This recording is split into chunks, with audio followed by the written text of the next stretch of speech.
कल 7वां कल 43 नंबर का पूर्ण हुआ था।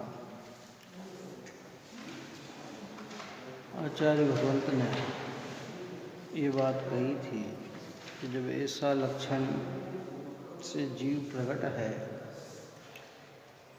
तब भी अज्ञानी जनों का उसका ज्ञान क्यों रहता है। इस प्रकार आचार्य देव ने खेद प्रकट किया था, करते हैं। ये चैतन्य जो लक्षण है जीव का, ये अव्याप्ति अतिव्याप्ति असंभव दोष से रहित है।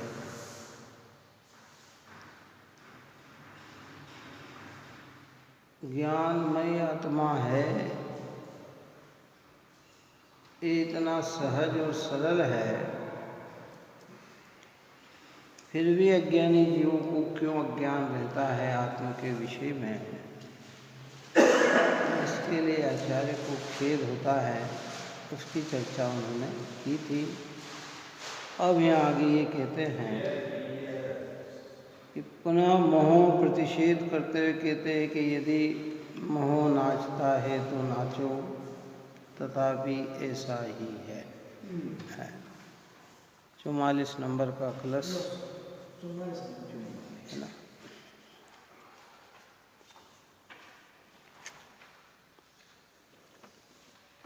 हरे काल आदि से नृत्य में बस एक नाचता चेतन वही इस नृत्य में। यह जीव तो उदगलमय रागादि से भिन्न है, आनंदमय चिद्भाव तो जग ज्ञानमय चैतन्य है।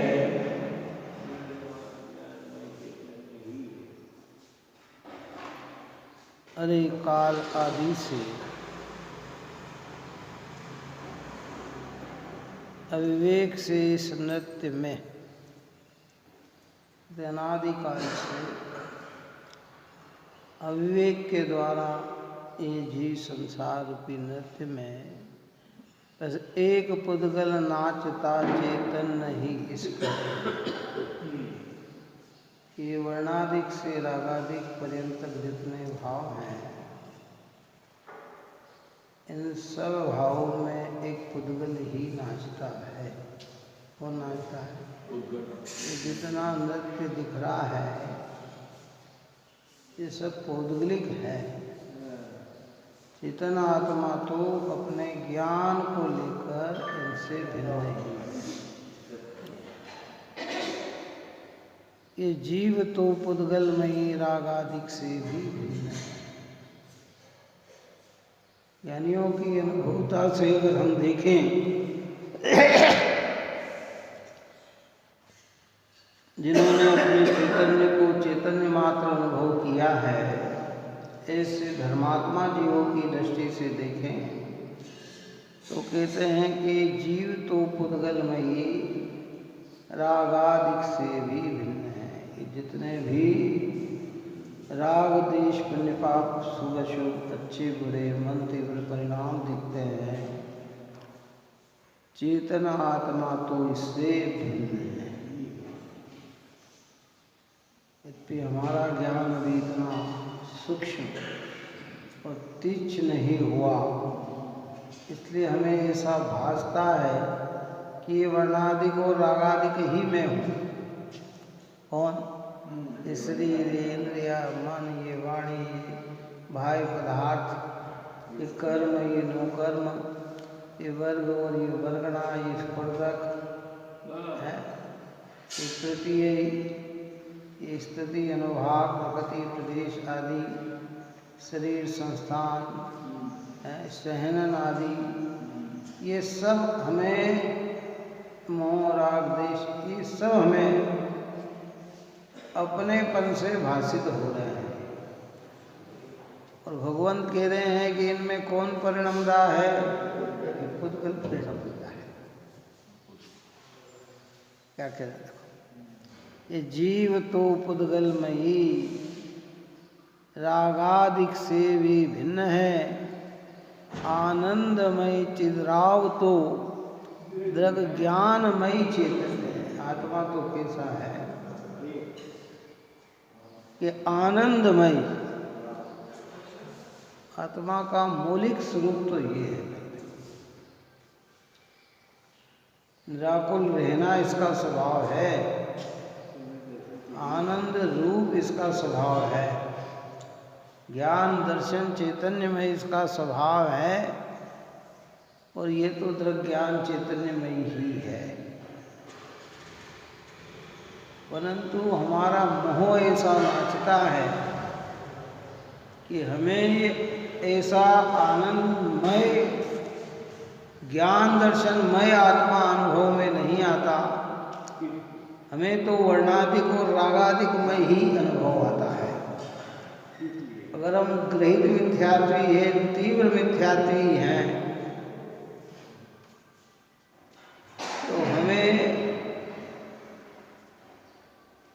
वहाँ आनंद दिखता है, वहाँ सुख नजर आता है कि जहाँ सुख की कणिका ही नहीं है।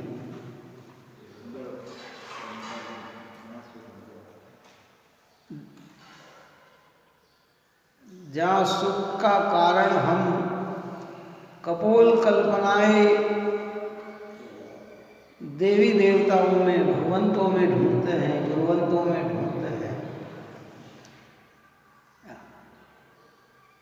एक तीव्र मिथ्या दृष्टि है। और अग्रहित मिथ्या दृष्टि है तो शरीर इंद्रिय आदि में सुख ढूंढते हैं, रागादिक में सुख ढूंढते हैं, शरीर को आत्मा मानते हैं, आत्मा को रागादिक को आत्मा मानते हैं, परंतु अपने चैतन्य को तो स्वीकार करते ही नहीं।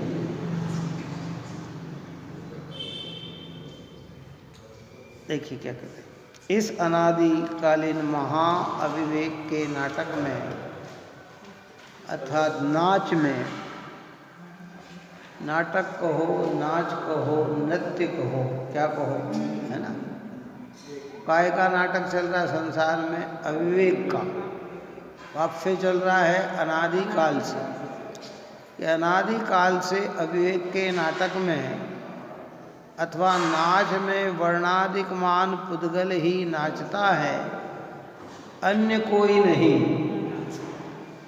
अभेद ज्ञान में पुद्गल ही अनेक प्रकार से दिखाई देता है, जीव तो अनेक प्रकार का नहीं है। जब हम अभेद ज्ञान की दृष्टि से देखें, अभेद दृष्टि से देखें, तो जीव तो एक चैतन्यमय ही है। जितना भी नृत्य दिख रहा है, नाच दिख रहा है, नाटक दिख रहा है, यह तो सब पुद्गल का है। कोई स्थूल पुद्गल है, कोई सूक्ष्म पुद्गल है। और अविवेक से हमें क्या भ्रांति हो रही है, ये मैं नाच रहा हूं।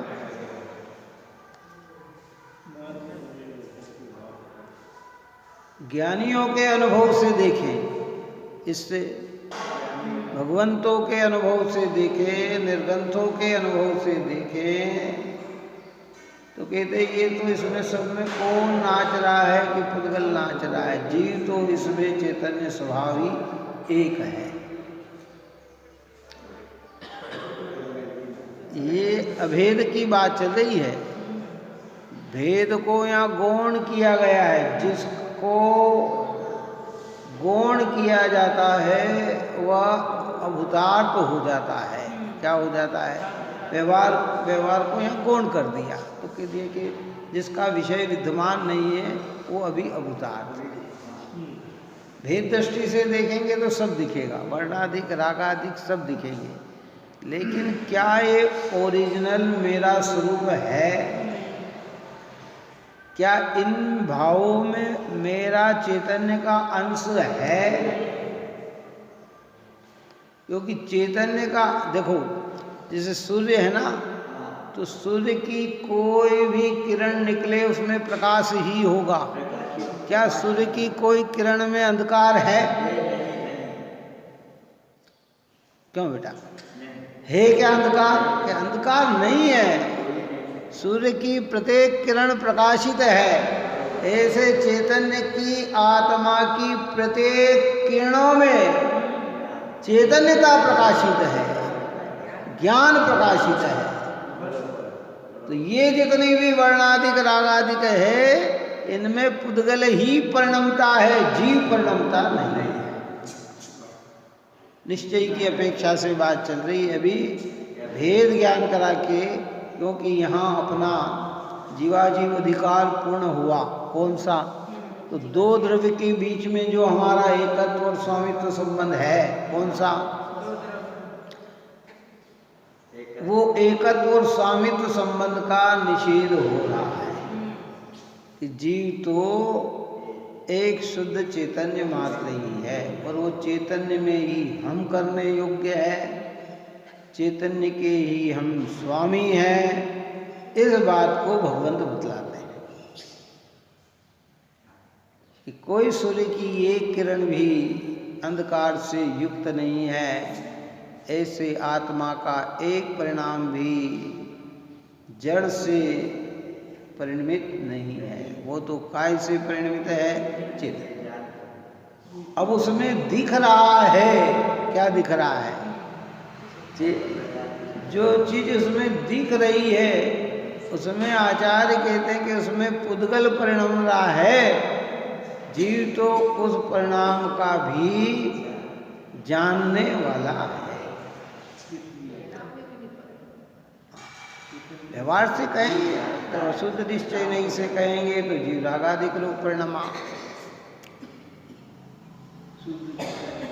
असद्भुत उपचरित से कहेंगे, अनुचरित से कहेंगे तो शरीर इंद्रिय रूप परिणमा, कर्म नो कर्म रूप परिणमा।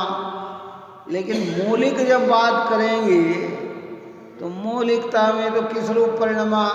एक। क्या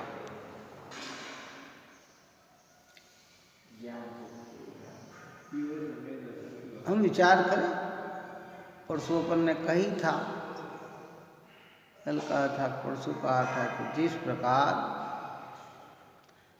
पानी में जो उष्णता है वो पानी की नहीं है। पानी में तो है, पर उष्णता पानी की है कि अग्नि की है? हम कहेंगे ये कि पानी उष्ण है, गर्म पानी है भैया, बहुत गर्म पानी है, पर वो गर्मपना किसका है? पानी के अंदर गर्मपना है नहीं, पर पानी में गर्मपना दिखता है। तो गर्मपने में कोई अगर परिणमा है तो वो अग्नि परिणमी है। कौन परिणमी है? अग्नि परिणमी। ऐसे चैतन्य में विकार है नहीं, चैतन्य में रागाधिक है नहीं, और ये जो रागाधिक रूप परिणमन दिख रहा है, इसमें कौन परिणमा है? तो आचार्य कह रहे हैं कि मोहिनी कर्म, पुद्गल कर्म, पुद्गल के परमाणु जो पुद्गल रूप हैं वे ही इन विकार रूप परिणमय हैं। जीव तो ज्ञायक और ज्ञायक है। और इसके लिए अपन ने पहले केव कहा भी था कि ये सुनकर स्वच्छंदता की ओर दृष्टि नहीं जाना चाहिए। ये समझकर इनसे भिन्न चैतन्य में एकत्व हो और इन रागादिक में परत्व हो, ऐसा भेद ज्ञान उत्पन्न होना चाहिए। नहीं तो बहुत सरल हो गया कैसा हुआ, ये तो सब पुद्गल के परिणाम हैं, कहते नहीं। जहाँ व्यवहार की स्थापना करनी है वहाँ जरूरी है, और जहाँ व्यवहार का निषेध करना है वो भी जरूरी है। इसलिए अभेद ज्ञान में पुद्गल ही अनेक प्रकार दिखाई देता है, जीव तो अनेक प्रकार का नहीं है। जीव तो अनेक प्रकार का नहीं है। और ये जीव तो रागादिक पुद्गल विकार से विलक्षण शुद्ध चैतन्य धातुमय मूर्ति है। जीव कैसा है? स्वाभाविक दृष्टि आवरण से अनेक प्रकार दिखता है।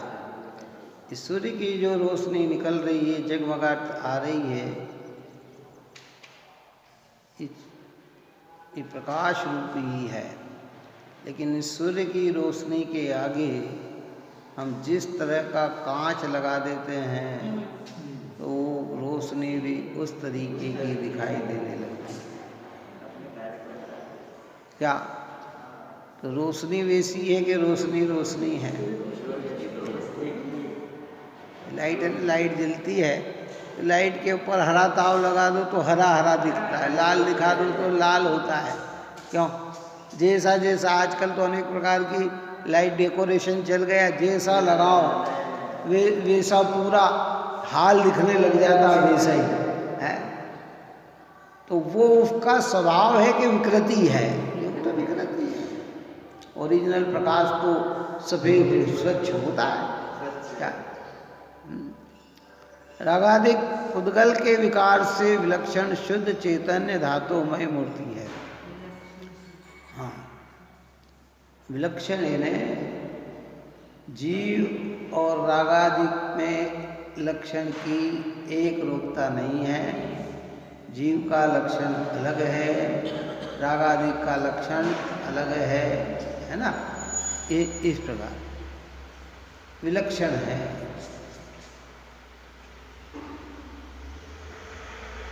भावार्थ रागादिक चित्त विकारों को, चैतन्य विकारों को देखकर ऐसा भ्रम नहीं करना कि ये भी चैतन्य ही है। तो कितनी उत्कृष्टता में भावार्थ लिखते हैं पंडित जी साहब कि रागादिक चित्त विकारों को रागादिक कहकर संपूर्ण विकृति कह दी और 60वें भाव कहना है तो कहते हैं कि संपूर्ण कषाय भाव। और कषाय भाव में भी समझ में न आए तो कहते हैं कि शुभाशुभ परिणाम, अच्छे बुरे परिणाम, मंद तीव्र परिणाम, है ना। यहाँ कहते हैं कि रागादिक चित्त विकारों को, चैतन्य विकारों को देखकर ऐसा भ्रम नहीं करना कि ये भी चैतन्य ही है, क्योंकि चैतन्य की सर्व अवस्था में व्याप्त हो तो चैतन्य के कहलाए। हर अवस्था, जो भी आत्मा की अवस्था हो उसमें हो। अनंत अवस्था हो तो फिर वहाँ भी कहलाए, सिद्ध अवस्था हो तो वहाँ भी कहलाए। और भूमिका के अनुसार राग खत्म होता चला जाता है। एक कषाय के अभाव में अलग प्रकार का राग होता है, दूसरी कषाय के अभाव में अलग प्रकार का राग होता है, तीसरी कषाय के अभाव में अलग प्रकार का राग होता है। जो 4 कषाय के अभाव हो गए तो संपूर्ण राग ही नष्ट हो जाता है। कितना बात ही सुन। हर भूमिका में अलग अलग प्रकार के कार्य होते हैं, दिखता एक जैसा है। इसलिए ये जितने भी रागादिक भाव हैं ये चैतन्य से विलक्षण भाव हैं। रागादिक विकारी सर्व अवस्था में व्याप्त नहीं होते हैं, मोक्ष अवस्था में उनका अभाव है और उनका अनुभव भी आकुलतामय दुख रूप है। किनका अनुभव?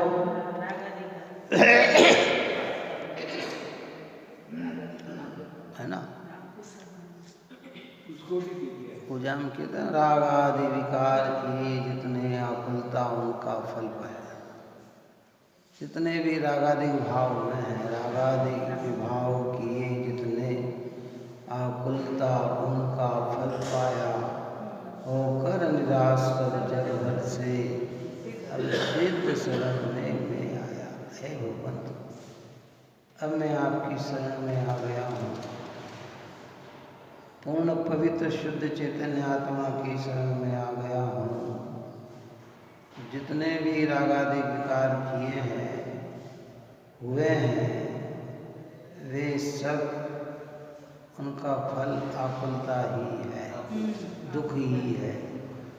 और शुद्ध स्वभाव की दृष्टि से देखा जाए तो मेरा स्वभाव तो आनंद रूप है। इसलिए वे चेतन नहीं, जड़ है। चैतन्य का अनुभव निराकुल है, वह जीव का स्वभाव है ऐसा जानना। चैतन्य का स्वभाव कैसा है? निराकुल। निराकुलता का मतलब है कि जहाँ आकुल नहीं है। अब इसको जितना भेद विवेक से समझो, आकुल यानी तृष्णा, आकुल यानी इच्छा, आकुल यानी चाह, आकुल यानी राग द्वेष, आकुल यानी या तो किसी को मिटाने की इच्छा या किसी को लाने की इच्छा, ये सब आकुल है। ये सब रागाधिक है। क्या है? ये सब रागाधिक भाव है। जीव की परिणति में उछल उछल के आते हैं, उछल उछल के आते हैं, और जीव उसी में अपना तो मान कर उसी की पुष्टि में लग जाता है काय में। तो यहाँ ये कहते हैं कि भाई इसलिए वे चेतन नहीं, जड़ है। चैतन्य का अनुभव निराकुल है। कैसा है? निराकुल, जहाँ किसी भी प्रकार की आकुलता नहीं है।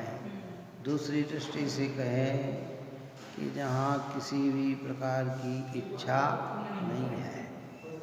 सम्यक दृष्टि सुखी है तो उसकी बहुत इच्छा खत्म हो गई है। वृत्ति सुखी है तो उनसे ज़्यादा इच्छा खत्म हो गई है। निराश सुखी है तो बहुत इच्छा खत्म हो गई है। और भगवान पूर्ण सुखी है तो संपूर्ण इच्छाएं खत्म हो गई।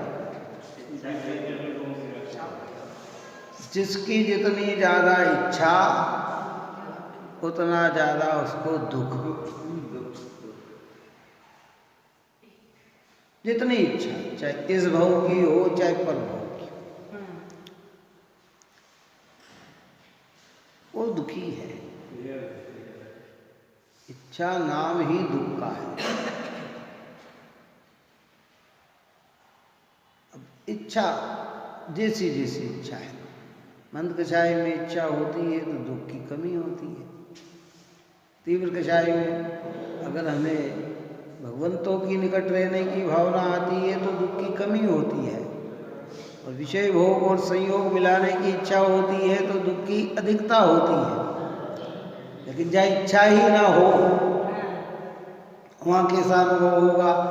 कि वहाँ तो आनंद का अनुभव होगा। वह जीव का स्वभाव है ऐसा जाना। ओरिजिनल स्वभाव तो मेरा ऐसा है। जब मेरा स्वभाव ऐसा है तो मुझे वह पर्याय में प्रकट करना चाहिए।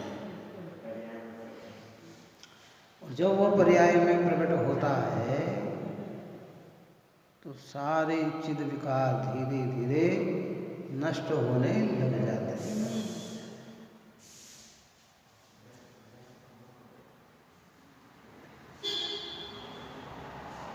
जैसे सूर्योदय होते हुए तम परमाणु न रह सकते। सूर्य का उदय काल आते ही अंधकार के परमाणु जिससे विलयता को प्राप्त होते हैं, ऐसे ही चैतन्य जैसे जैसे अनुभव में आता है रागादिक विलयता को प्राप्त होते हैं। तो चैतन्य का अनुभव नहीं है तो रागादिक बने हुए हैं। अब भ्रांति ये हो गई कि हमने इन्हीं को अपना मान लिया, तब आत्मा के ओरिजिनल स्वरूप को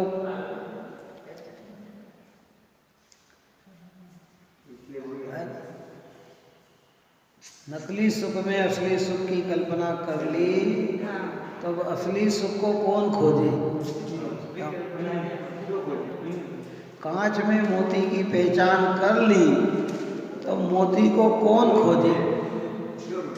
सरिता में सागर की पहचान कर ली तो अब सागर को कौन खोजे? कौन खोजे? चलो पहचान कर लिया यही है कि वाह भैया। और जिसे लगे कि नहीं नहीं ये सागर नहीं, सागर तो गंभीर होता है, सागर तो उदार होता है, सागर तो बहुत गहरा लंबा चौड़ा होता है, तो फिर वो सरिता को सागर मानने वाला नहीं। नदियों की तो लिमिटेशन है, सागर अलिमिटेशन वाला है। क्या समझ में? जैसे हमारे यहाँ नदी बह रही है ना, अगर पानी बहुत ज़्यादा बरस जाए तो पानी बढ़ते बढ़ते यहाँ आ जाता है। कहाँ आ जाता है? शहरों में घुसने लग जाता है। लेकिन सागर में कितनी नदियाँ समा जाए तो भी सागर सागर ही है। समझ में आ रही बात के नहीं आ रही? वो इतना गंभीर है कि सबको समेट लेता है।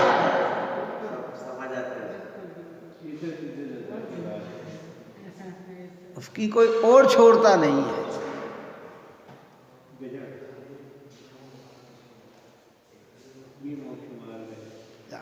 ऐसे यह जलवाणी माता हमें समझाती है।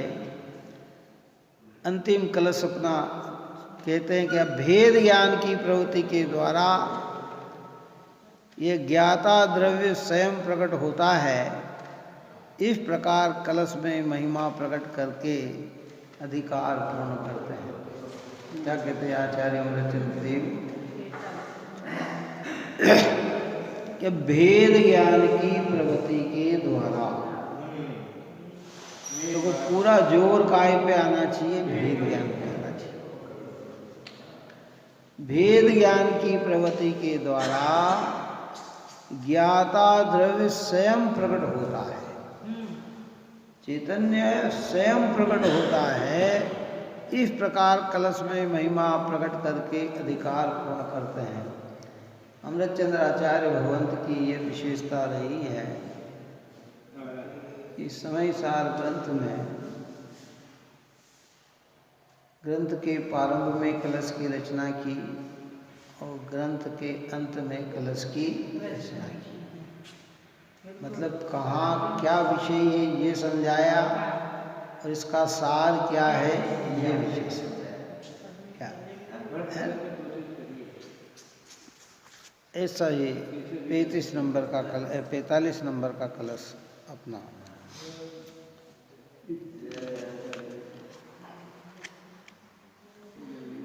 जब इस तरह धारा प्रवाही ज्ञान का आरा चला, तब जीव में अति विकट विघटन हो चला। अब जब तलक हो भिन्न जीव अजीव, उससे पूर्व ही यह ज्ञान का घन पिंड ज्ञायक प्रकाशित हो उठा।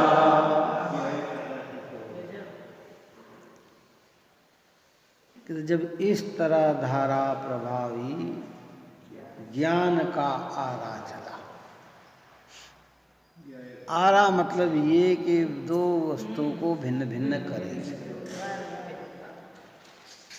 अलग वस्तु को अलग करे। कहते जब इस तरह धारा प्रभावी ज्ञान का, ज्ञान मतलब भेद ज्ञान का, काय का? भेद ज्ञान का, भिन्नता की भासना का आरा चला, तब जीव और अजीव में अति विकट विघटन हो चला। अति विकट, जो आज तक नहीं कटा, अभी तक नहीं कटा। क्या नहीं कटा? राग और ज्ञान की भिन्नता आज तक नहीं हुई। अति विकट कि उसका भी विघटन हो चला, कि जो नहीं है वो भी भेद ज्ञान के द्वारा दूर हो गया। आजकल तो इलेक्ट्रॉनिक युग में अनेक अनेक प्रकार के उपकरण आ गए हैं। पहले कुल्हाड़ी से वृक्ष काटे जाते थे। काय से काटे जाते थे? और मारते मारते कई लकड़ी इतनी ठोस होती थी कि थक जाए तो नहीं कटे, वो छोड़ देता कि ये अब हमसे नहीं कटेगा, फटेगा नहीं। लेकिन ऐसे आरे आ गए हैं कि वो जो नहीं किसी से कटता है वो भी उससे कट जाता है। क्या समझ में आए?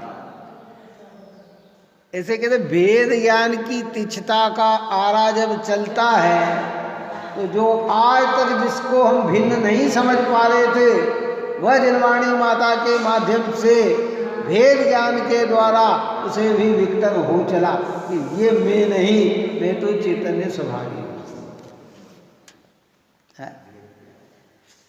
अब जब तलक हो भिन्न जीव अजीव उससे पूर्व ही, जब भिन्न हो, भिन्न तो कब होंगे?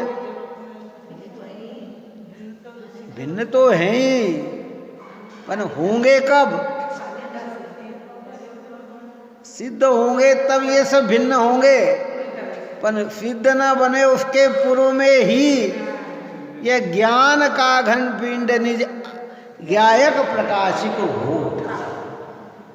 उसके पूर्व में बात समझ हो गए जब भिन्न पूर्व, पर आज ही पता लग गया कि मैं तो इससे भिन्न और मैं ऐसा हूं। कार्य तो होगा बाद में, लेकिन पहले ही ज्ञान में आ गया कि ये ऐसा है। बात समझ में आई कि नहीं? भेद ज्ञान की शक्ति देखो कितनी जबरदस्त होती है भाई। क्या इस प्रकार ज्ञान रूपी करवत का जो बार बार अभ्यास से उसे नचाकर ये यहाँ जीव और अजीव दोनों प्रकट रूप से अलग नहीं हुए, वहाँ तो ज्ञाता द्रव्य अत्यंत विकास रूप होती हुई अपनी प्रकट चिन्मात्र शक्तियों से विश्व को व्याप्त करके अपने आप ही अतिवेग से उग्रतया अर्थात आत्यंतिक रूप से प्रकाशित हो उठा। सही में उठा। देखो आचार्य अमृतचंद्र देव ने ये बात कही, टीका का भावार्थ जयचंद जी छावड़ा साहब इस बात को विशेष रूप में समझाते हैं और ये कहते हैं कि यहाँ इस कलश का आशय दो प्रकार से है। उपरोक्त ज्ञान का अभ्यास करते करते जहाँ जीव और अजीव दोनों स्पष्ट भिन्न समझ में आए कि तत्काल ही आत्मा निर्विकल्प अनुभव हुआ, सम्यक दर्शन हुआ। भेद ज्ञान करते करते करते करते करते का इस किससे भेद ज्ञान? वर्णाधिक और रागाधिक से अपनी चैतन्य शक्ति को भिन्न भिन्न भिन्न भिन्न भिन्न भिन्न ये वर्णाधिक में जो पसर रहा है ये सब पुद्गल है, रागाधिक में जो परिणम रहा है वह भी पुद्गल का ही परिणाम है। मेरा चैतन्य तो एक ज्ञायक भाव से युक्त है। कैसे युक्त है? ज्ञायक। तो जब इस प्रकार की स्पष्टता समझ में आए तो तत्काल ही आत्मा का निर्विकल्प अनुभव हुआ। अब जो मेरे नहीं है उससे भिन्न पड़ा और जो मैं हूँ उसका वेदन आया तो निर्विकल्प क्या हुआ? इन सारी इच्छाएं नष्ट हो गई।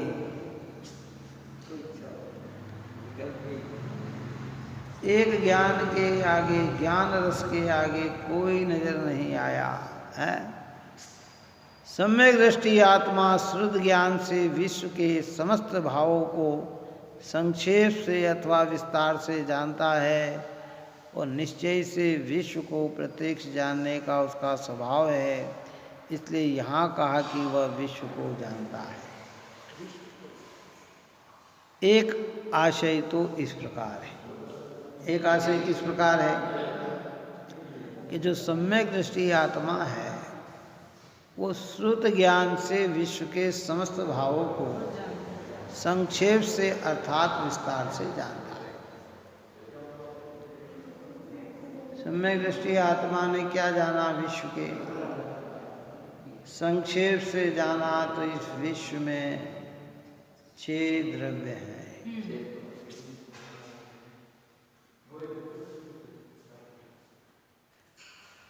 कितने द्रव्य हैं पूरे विश्व में? क्या पूरा विश्व किन 6 द्रव्यों से बना है?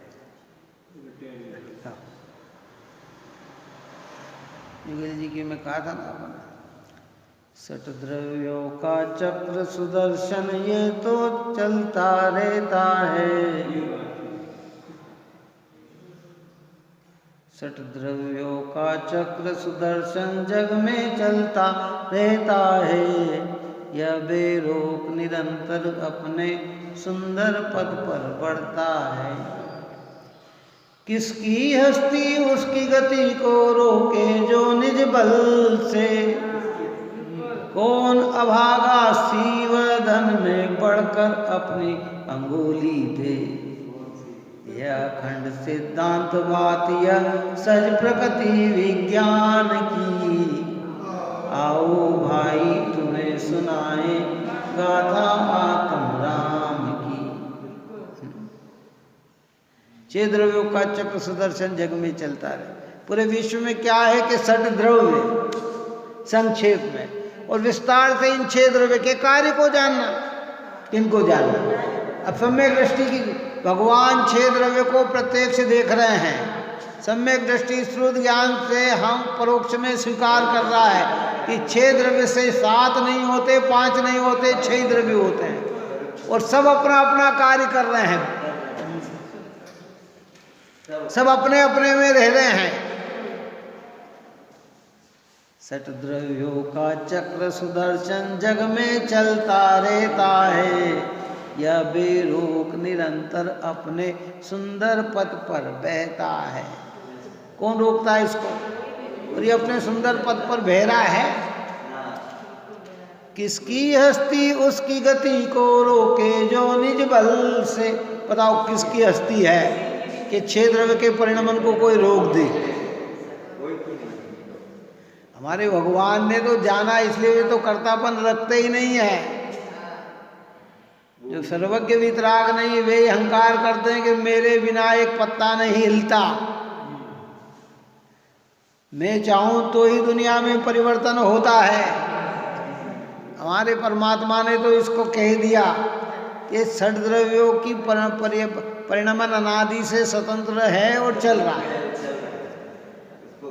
किसकी हस्ती उसकी गति को रोके जो निज बल से, कौन अभागा सीवदन में बढ़कर अपनी अंगुली दे। है क्या? सिंह के मुंह में कौन हाथ देगा भैया? को जो अभागा होगा वही हाथ देगा। कौन हाथ कौन देगा? अच्छा चलो, सिंह के मुंह में कोई हाथ देगा क्या? है उसका स्वभाव कैसा है सिंह का? नष्ट करने का। प्रकृति के सिद्धांत को कोई बदल नहीं सकता। जो व्यवस्था है वो बिल्कुल चल रही है। अब हमें नहीं समझ आ रही, ये हमारी अज्ञानता है। कौन अभागा सी वदन में बढ़कर अपनी अंगुली दे। यह अखंड सिद्धांत बात, यह अखंड सिद्धांत, अखंड सिद्धांत कब तक का होता है? अनादि से अनंत तक का होता है। यह अखंड सिद्धांत बात, और ये प्रकृति विज्ञान की, ये प्रकृति विज्ञान की भी यही प्रकृति है। ऐसे यहाँ कह रहे हैं कि श्रुत ज्ञान से विश्व के समस्त भावों को संक्षेप में अर्थात विस्तार से जानता है। जितना विस्तार, ये पुद्गल का एक एक भेद प्रभेद करके ये विस्तार, और पुद्गल का परिणमन है ये संक्षेप। 4 गति 84 लाख योनियां है। ये अपन ने 29 बौलों का जितना विस्तार किया है विस्तार, और सामान्य में कहा कि ये सब पुद्गल के परिणाम है। क्या एक तो ये जानता है, वो निश्चय से विश्व को प्रत्यक्ष जानने का उसका स्वभाव है, इसलिए ये कहा कि वह विश्व को, और निश्चय से देखा जाए तो समस्त पदार्थों को, विश्व को जानने का इसका क्या है? स्वभाव है। एक आशय तो इस प्रकार है। दूसरा आशय इस प्रकार है कि जीव अजीव का अनादिकालीन संयोग केवल अलग होने से पूर्व अर्थात जीव का मोक्ष होने के पूर्व भेद ज्ञान के भाते भाते अमुक दशा होने पर निर्विकल्प धारा जमी, जिसमें केवल आत्मा का अनुभव रहा और श्रेणी अत्यंत वेग से आगे बढ़ते बढ़ते केवल ज्ञान प्रकट हुआ और फिर आघाती कर्मों का नाश होने पर जीव द्रव्य अजीव से केवल भिन्न हुआ। जीव अजीव के भिन्न होने का यह रीति है। एक पूर्ण भिन्न और एक श्रुत के ज्ञान के द्वारा भिन्न जान लिया, ये सब वर्णाधिक रागाधिक मेरे नहीं है। और एक करते करते करते भेद ज्ञान भाते भाते भाते भाते जैसे जैसे गुणस्थान बढ़ते हैं, श्रेणी प्रमाण होते हैं, केवल ज्ञान होकर आघाती कर्म का भी अभाव हो जाता है, तो फिर वहाँ शुद्ध चैतन्य। इसलिए कहा कि भेद विज्ञान को कहाँ तक भाना कि जहाँ तक सिद्ध न हो जाओ।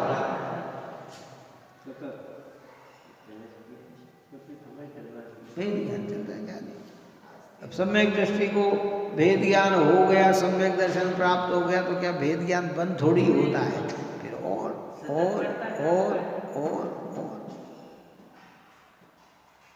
विचार तो हमें यही करना है ना भाई। ये जितने भी दिख रहे हैं नाच,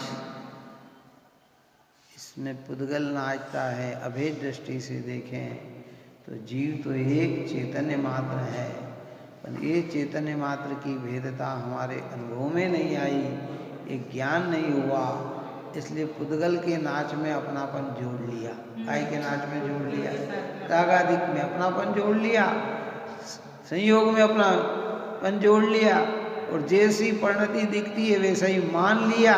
बस इसी मोह का अनुभव हम कर रहे हैं और आकुलित और दुखी हो रहे हैं।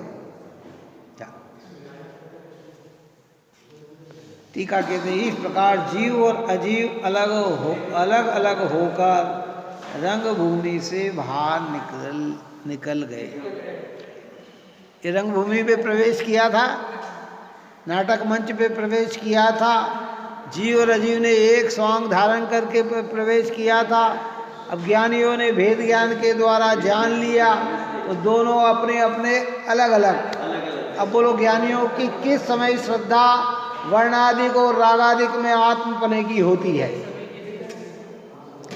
एक क्षण भी वर्णादिक और रागादिक अपने भाषे तो सम्यक तो नहीं टिक सकता। ज्ञान के अलावा, चैतन्य के अलावा कोई भी अपना महसूस हो और उससे आत्मा की पुष्टि माने, उससे आत्मा का लाभ जाने, तो सम्यक्त की आराधना बनी नहीं रहती, टूट जाती। हमें तो लग रहा कि सब हमारे हैं, भाई सम्यक्त है ही कहाँ। देखो आरी चले और भिन्नता ना आए तो आरी चलना चलना नहीं कहलाती है।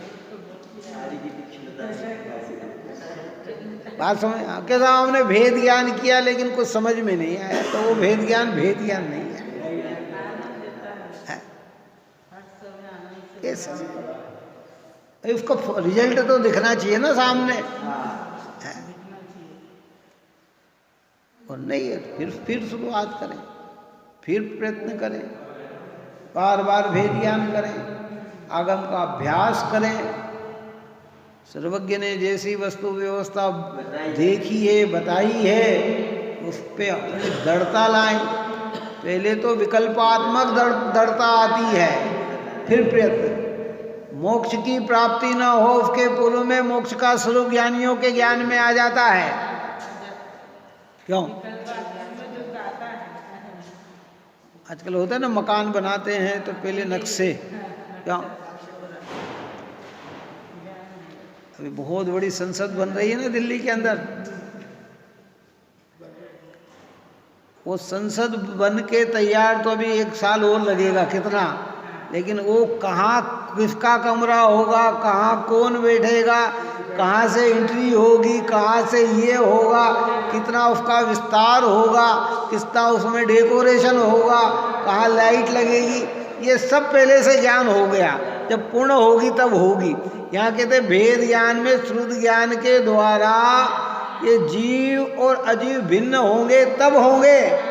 भिन्न तो तब होंगे जब सिद्ध बनेगा, लेकिन उसके पहले वो चीज समझ में आ जाती है कि वस्तु का स्वरूप ऐसा है। ज्ञान के अंदर से भेद ज्ञान में कैसे गुणस्थान बढ़ेंगे, कैसे श्रेणी चढ़ेगा, श्रेणी में कैसे भाव होंगे, आगम में सब दर्शाया है। आगम के आधार से ज्ञान में रखकर जीव आगे की ओर प्रवृत्त हो रहा है। इसलिए अपन ने कहा था कि जैन धर्म में प्रत्यक्ष तो प्रमाण है ही, पर परोक्ष को भी प्रमाण कहा है।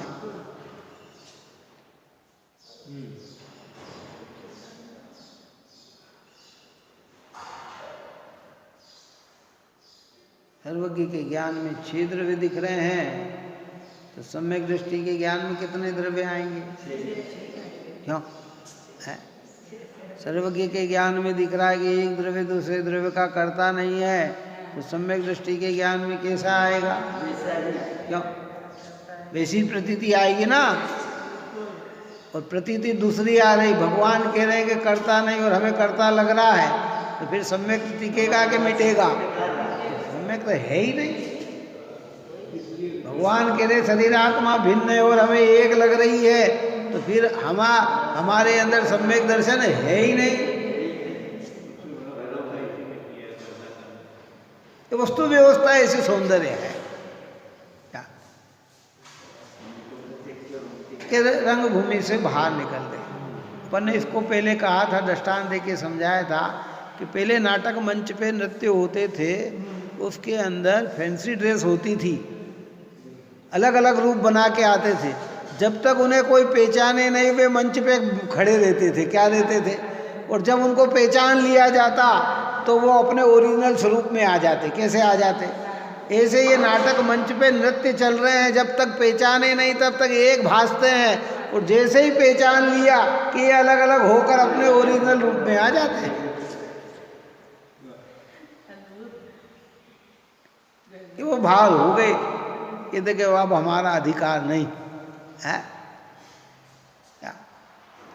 समय सार की इस आत्मख्याति, भावार्थ में कहते समय सार की इस आत्मख्याति नामक टीका के प्रारंभ में पहले रंगभूमि स्थल कहकर उसके बाद टीकाकार आचार्य ने ऐसा कहा था कि नृत्य के अखाड़े में जीव अजीव दोनों एक होकर प्रवेश करते हैं और दोनों में एकत्व का सांग रचा है। वहाँ भेद ज्ञानी सम्यक दृष्टि पुरुष ने सम्यक ज्ञान से उन जीव अजीव दोनों की उनके लक्षण भेद से परीक्षा करके दोनों को पृथक जाना, इसलिए स्वांग पूरा हुआ और दोनों अलग होकर अखाड़े से बाहर निकल गए। इस प्रकार अलंकार पूर्वक वर्णन किया है। एक दिख रहे थे, सम्यक ज्ञान ने जान लिया कि ये अलग है। देखो कितना बहुत गहरी बात कही है। शरीर को आत्मा से भिन्न तो अन्य मत भी बतलाते हैं, शरीर को पुद्गल का तो अन्य मत भी कहते हैं, शरीर जड़ है ऐसी तो अन्य मत में भी बात आती है। लेकिन ये रागादिक भी पुद्गल के परिणाम है और विकार है, ये जिन मत में बात आती है। और उस बात को समय सार में आचार्य कुंद भगवंत ने कही। हमारा ध्येय, हमारा लक्ष्य एक चैतन्य को मुख्य करके रागादिक का नाश करना है, रागादिक से भिन्न अपने को उपलब्ध करना है।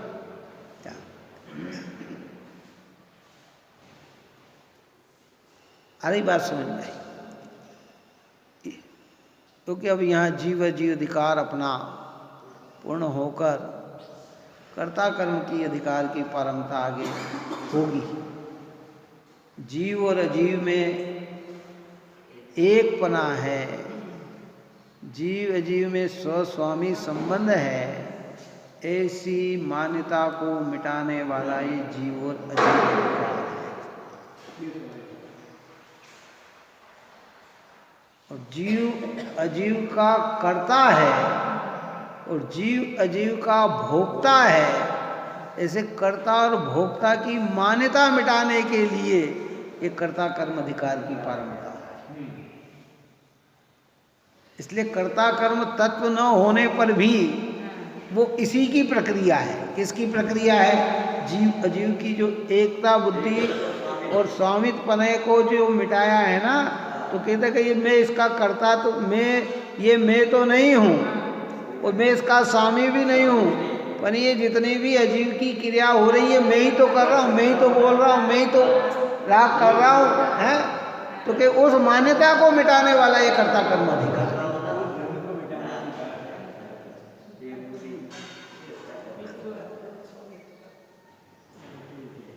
देखिए अंतिम के जीव अजीव अनादि संयोग मिले लखि मूढ़ न आत्म पावे, सम्यक भेद विज्ञान बहे बुध भिन्न गए निज भाव सुहाए। कहते जीव और अजीव का अनादि संयोग मिला हुआ है। लखी ऐसा जानकर, ऐसी को अजीव को ही जीव मानकर मूढ़ न आत्म पावे, कि वो अपने आत्मा को प्राप्त नहीं करता है। सम्यक भेद विज्ञान भय बुध, जब सम्यक ज्ञान के द्वारा भेद विज्ञान करके ज्ञानी जीव भिन्न गए निज भाव सुहावे, कि अब वो भिन्न जानकर उसको क्या अपने जो भाव है कि ये चैतन्य भाव है, ये तो मैं जीव हूँ, और जिन भावों में चैतन्यता नहीं है वो अजीव है। श्री गुरु के उपदेश सुन लो, भले दिन पाए अज्ञान गवाए। श्री गुरु के उपदेश, गणधर भगवंत आचार्य भगवंत कुंद कुंद की परंपरा में चलने वाले सारे ऋषिराज हैं, अमृतचंद्र आचार्य जैसे भगवंत कि श्री गुरु के उपदेश सुनेरु भले दिन पाए। आज कहते ना अच्छे दिन आए, तो अच्छे दिन कौन से आए? बात है कहते अरे साहब अब तो हमारे अच्छे दिन आ गए। क्या कि साहब अब अच्छे मकान में रह रहे हैं, अच्छे दुकान हो गया ये, अरे ये अच्छे दिन नहीं है। भले दिन ये नहीं है, भले दिन तो ये है कि श्री गुरु के उपदेश सुनेरु भले दिन पाए अज्ञान गमायो।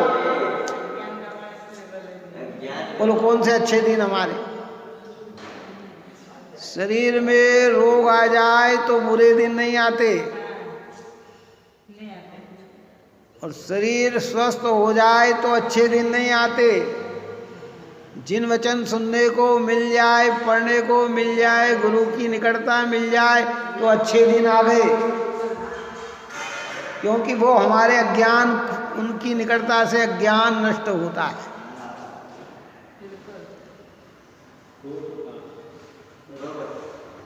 भले दिन पाए अज्ञान गमावे, ते जग माई महंत कहावे, बसे शिव जाय सुखी नित थावे। कि वे ही जग में महंत कहलाते हैं जो ऐसा भेद विज्ञान करके शुद्धात्म तत्व को प्राप्त कर लेते हैं, अपने ज्ञायक भगवान आत्मा में एकत्व स्थापित कर देते हैं। कि वर्णाधिक रागाधिक में नहीं, मैं तो एक ज्ञान मात्र ही हूँ, है। ते जग माई महंत कहाए, और बसे शिव जाय। जो महंत होते हैं वे ही भगवंत होते हैं, क्या कि वे ही शिव यानी मोक्ष में जाकर निरंतर सुखी हो जाते हैं, फिर शादी अनंत काल के लिए सुखी हो गए। अंतिम बात कह के पूर्ण करता हूँ। 3 प्रकार के शब्दों की प्रक्रिया आती है, संत, महंत और भगवंत। क्या? संत, महंत और भगवंत। जो त्रिकाली सत्य को स्वीकार करे, परद्रव्य से भिन्न एक ज्ञान मात्र ही मैं हूँ, चैतन्य मात्र ही हूँ, ऐसी जो अनुभूति करके स्वीकार करे वे संत, और त्रिकाली स्वरूप में जम जाए वे महंत, उसमें भार न आए, सदा काल के लिए विराजमान हो जाए वे भगवत। मुनिराज महंत, ज्ञानी संत और भगवान भगवंत, अनंत सिद्ध क्या हो गए?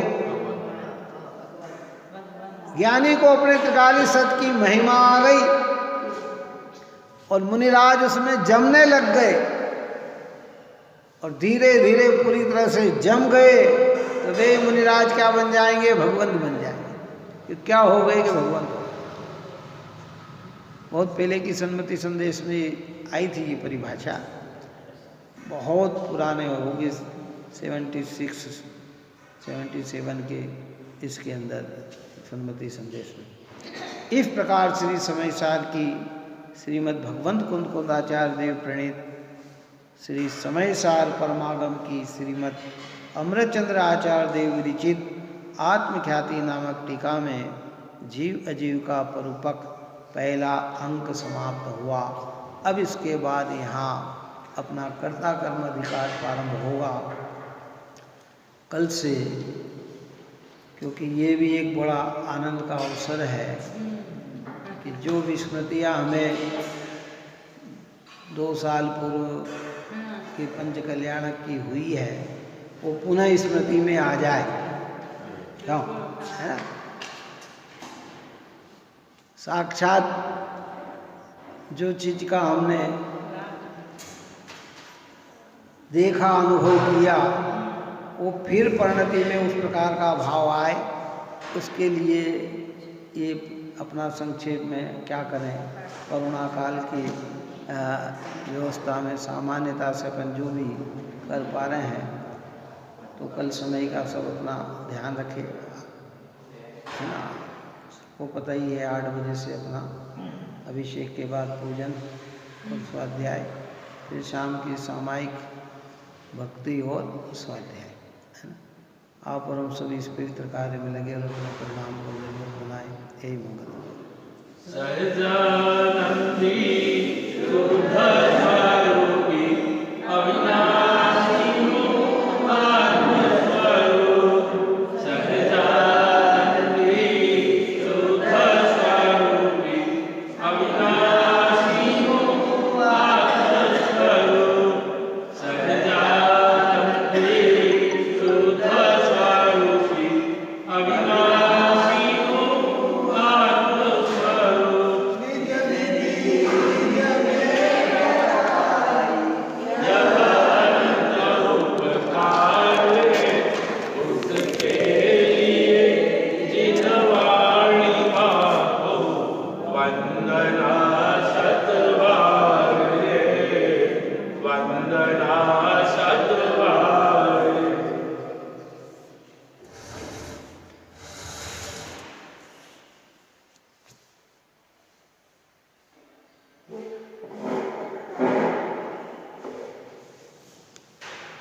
वाणी के ज्ञान से तुझे लोकालो, सो वाणी मस्तकम सदा देतम।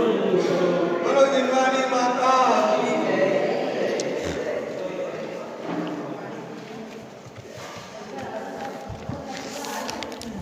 चलिए ले लो।